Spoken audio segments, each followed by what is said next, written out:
Congressman Olson, for coming out. As part of the Tea Party, our members are advocates of returning the country to fundamental natural law principles.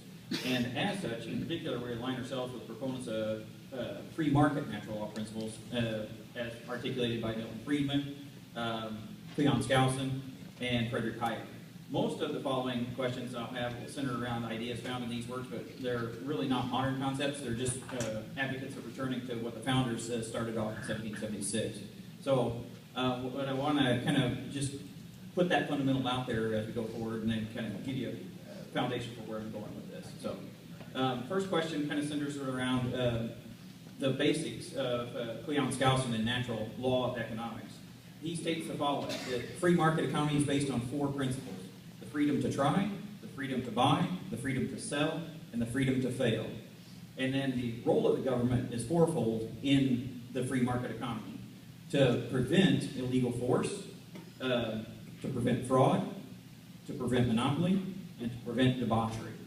So my first question would center around this: how do you resolve your oath of office and setting on the Energy and Commerce Committee with the continued funding of the EPA based on the stated priorities of the EPA from their website, which are as follows: taking action on climate change, improving air quality, assuring the safety of chemicals, cleaning up our communities, protecting America's waters, and most importantly this one, expanding the conversation on environmentalism and working for environmental justice, and building a strong state and tribal partnerships. Under natural law principles, as a citizen of the country, my rights come from God, and I can't give the government rights that I can't do to another person. So I can't steal from someone and give it to somebody else.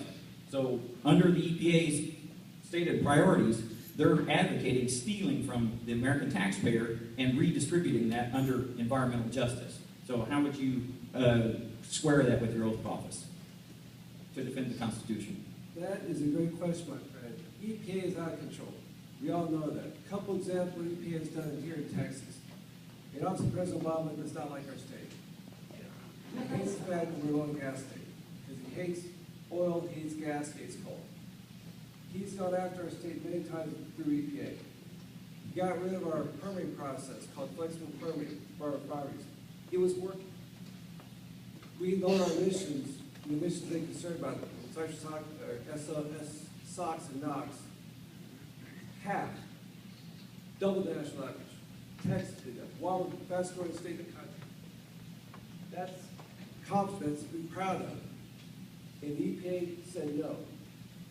Up in the Barnett Shale Play by Dallas, Fort Worth, fracking is going up. You guys know about fracking, right? Changing our energy portfolio forever.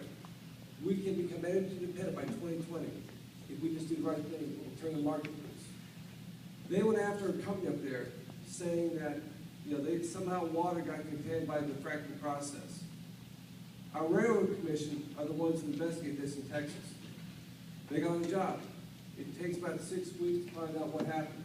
But there's a fingerprint. The chemicals are the same, various individual for each fracking operation. The EPA did not wait for them to do that. The former minister went to the cameras and sent all this email to the whole world. Said, T-Bone Channel 8. We have a big news today. And they took over those two well operations. Of course, 3 weeks later, a Railroad Commission found out, nope, something's in that water, but it didn't come from fracking. A couple examples of what EPA is doing in Texas. We've tried to defund them dramatically. But unfortunately, we come up with these bills we have to pass, we call them CRs, and the Senate puts money there to send EPA. We'll keep fighting. Because as you mentioned, EPA is killing America, killing Texas. And one point about EPA, just to show out of control what our government's got, how are they created? Any idea? An executive order signed by Richard Nixon in 1969. EPA was created by a Republican through an executive order. So back to my original question, though.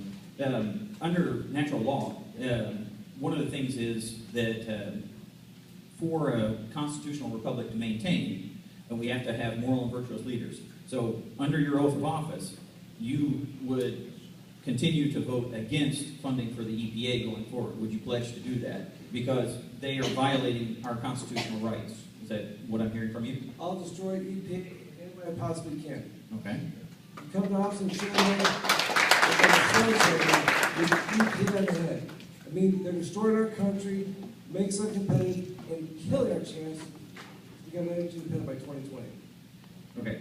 Very good. Thank you. Thank you. So the next question I have is,